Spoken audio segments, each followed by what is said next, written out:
Kabisote, kabisote, kabisote. I-sear muna natin itong pata. As usual, laging sinasabi ni Kabisote, pag may browning, may additional layer ng flavor yan. Yung ganyang itsura, ayos na yan mga kabisote. Pakuluin natin isang kulo para ma-scrape natin yung browning dyan sa kawali.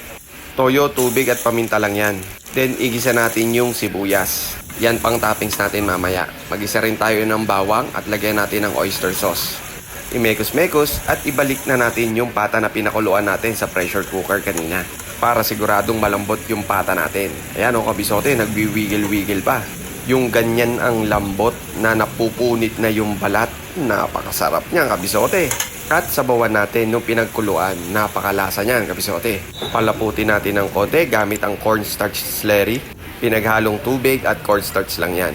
At pang pinali, yung calamansi juice. Sa dulo ko talaga nilalagay yung calamansi para hindi mamatay yung lasa niya.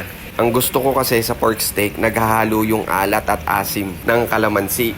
Tapos ibabahog mo sa mainit na kanin at merong kang side dish na sili. Nakaw, kasarap kabisote.